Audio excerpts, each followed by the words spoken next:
कहते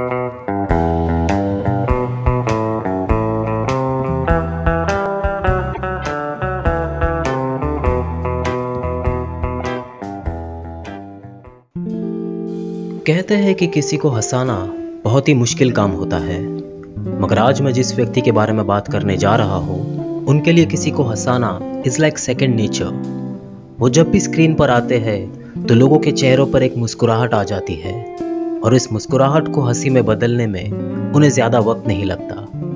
मैं बात कर रहा हूँ हिंदी फिल्म जगत के कॉमेडी के बेताज बादशाह जॉनी लीवर साहब के बारे में। अभी मजा आएगा ना भिड़ो। जॉनी लीवर जी का जन्म 14 अगस्त 1957 को आंध्र प्रदेश में हुआ था। उनका पूरा नाम है जॉन प्रकाश राव जानमला। जॉनी लीवर जी हिंदी फिल्मों में अपने कॉमेडिक रोल्स के लिए जाने जाते हैं, मगर फिल्मों में आने से पहले वो स्टेज शोज किया करते थे। In fact Johnny Lever is considered as one of the first stand up comedians of India. Johnny Lever साहब उस वक्त से स्टैंड अप कॉमेडी कर रहे हैं जिस वक्त स्टैंड अप कॉमेडी ये क्या होता है वो शायद ही किसी को पता था। कुछ कलाकार मिमिक्री किया करते थे, मगर वो जॉनी लीवर साहब ही थे जिन्होंने भारत में mimicry as an art form को बहुत ही ज़्यादा मशहूर किया। वो न सिर्फ उस वक्त के एक्टरों की आवाज़ों की नकल करते थे, बल्कि उन एक्टरों को एक काल्पनिक कॉमेडिक सिचुएशन में डालकर एक कहानी क्रिएट करते थे और उस कहानी को एक मज़ेदार तरीके से अपने दर्शकों को सुनाते थे। जॉनी लीवर साहब के इस अनोखे फन की लोगों ने बहुत ज़्यादा प्रशंसा की। उन्हें परफॉर्म करता हुआ देखने के लिए हजारों की तादाद में लोग आते थे, मगर स्टेज शोज और फिल्मों में कामयाबी और शोहरत हासिल करने से पहले जॉनी लीवर साहब को काफ़ी तकलीफों से गुजरना पड़ा। Johnny Lever is a fine example of a rags to rich story. Johnny Lever ji Mumbai के किंग सर्कल इलाके में पले बढ़े। आर्थिक समस्या के कारण उन्हें अपनी पढ़ाई 7वीं कक्षा के बाद छोड़नी पड़ी थी। घर के हालात इतने बुरे थे कि उन्होंने एक समय पर आत्महत्या करने का भी फैसला कर लिया था, मगर जब वो रेल की पटरी पर पहुंचे तब उन्हें अपनी 3 बहनों का ख्याल आया। उनके जाने के बाद उन तीनों का क्या होगा, ये सोचकर उन्होंने अपना इरादा बदल लिया। अपना और अपने परिवार वालों का पेट भरने के लिए उन्होंने छोटा मोटा काम करना शुरू किया। 16 साल की उम्र में जॉनी लीवर साहब सड़कों पर और ट्रेनों में पेन्स भी बेचा करते थे, और क्योंकि उन्हें मिमिक्री करने का शौक स्कूल के टाइम से ही था, उन्होंने एक्टरों की आवाज़ निकालकर पेन बेचना शुरू किया। उनके इस निराले अंदाज को देखकर लोग पेन खरीद भी लिया करते थे, और इसका नतीजा ये होता था कि अपने दूसरे साथियों के मुकाबले जॉनी लीवर साहब की पेन की बिक्री ज़्यादा होती थी। जॉनी लीवर साहब जहाँ रहते थे उसी मोहल्ले में 2 व्यक्ति रहते थे जो आगे चलकर जॉनी लीवर साहब के उस्ताद बन गए। वो थे राम कुमार और प्रताप जानी। ये दोनों छोटे मोटे ऑर्केस्ट्रा शोज में कॉमेडी आइटम्स पेश करते थे। इन दोनों ने जॉनी जी के रॉ टैलेंट को तराशा और उन्हें कॉमेडी के कुछ तौर तरीके सिखाए। जॉनी लीवर साहब दिनेश हिंगू जी से भी काफ़ी प्रभावित हुए थे। दिनेश जी खुद भी उस वक्त स्टैंड अप कॉमेडी और मिमिक्री किया करते थे। इन दोनों ने आगे चलकर साथ में फिल्मों में भी काम किया है, फिल्में जैसे कि जुदाई, बाजीगर इत्यादि। शुरुआती दिनों में जॉनी लीवर साहब अपने मोहल्ले में ही परफॉर्म किया करते थे। मोहल्ले में कोई भी फंक्शन या कुछ होता तो जॉनी जी को कुछ कॉमेडी आइटम्स करने के लिए बुला लिया जाता था। कुछ समय बाद वे ऑर्केस्ट्रा प्रोग्रामों में अपने कॉमेडी स्केचेस पेश करने लगे, मगर क्योंकि ये शोज काफ़ी कम आयोजित होते थे और इनमें ज़्यादा पैसा नहीं मिलता था, इसलिए उन्होंने हिंदुस्तान लीवर कंपनी में एज ए लेबरर नौकरी करना शुरू किया।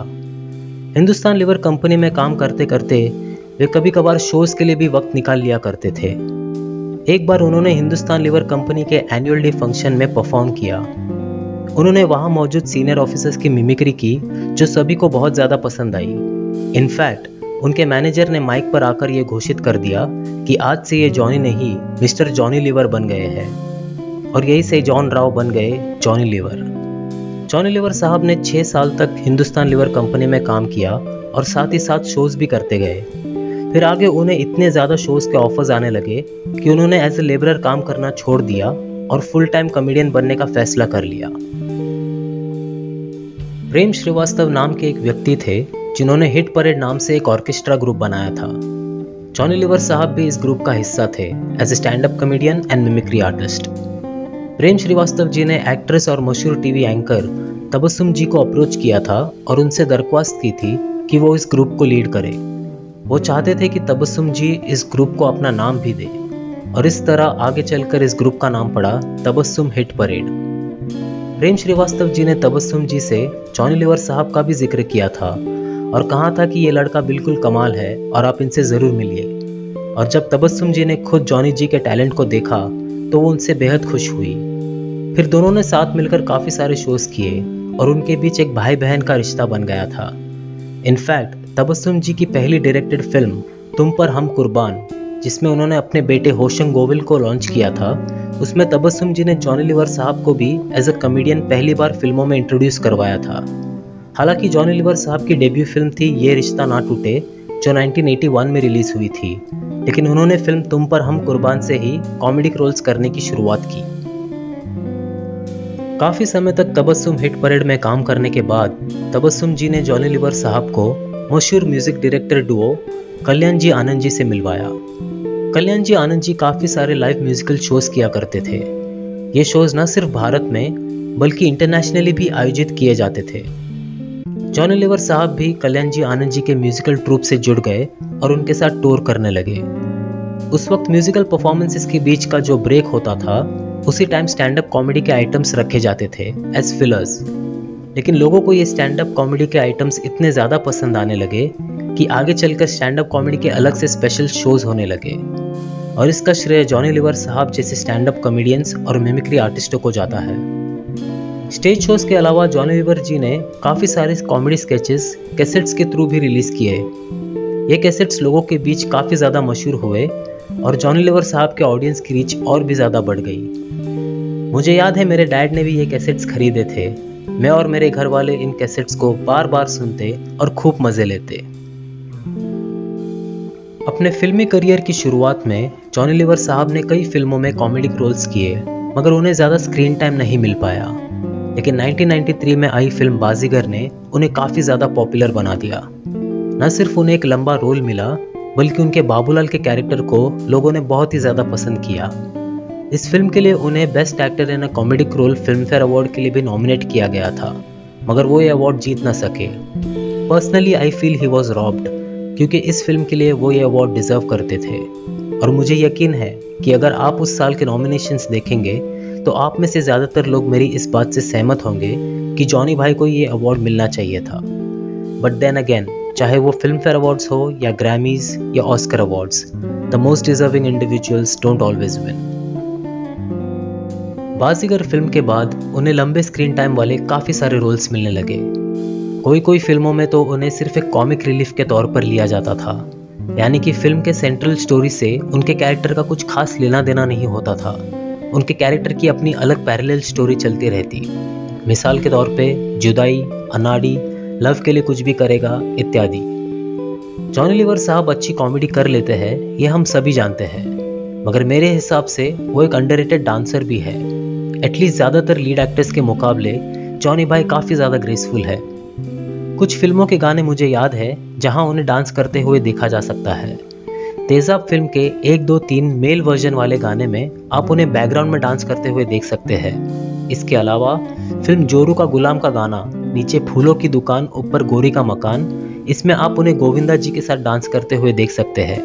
और ये तो हमें पता है कि गोविंदा जी खुद एक बेहतरीन डांसर है और उनके साथ कदम से कदम मिलाकर डांस करना कोई आसान काम नहीं है। इन 2 गानों के अलावा अगर आपको और भी गाने पता है जहां जॉनी लीवर साहब ने अपनी डांसिंग का हुनर दिखाया है तो आप मुझे नीचे कमेंट सेक्शन में बता सकते हैं। हिंदी फिल्मों के अलावा जॉनी लीवर जी ने मराठी, गुजराती, तमिल, तेलुगु और तुल्लू फिल्मों में भी काम किया है। वे टीवी पर भी काफ़ी नजर आए हैं। उनके पर्सनल लाइफ की बात करें तो उन्होंने 1984 में शादी कर ली थी।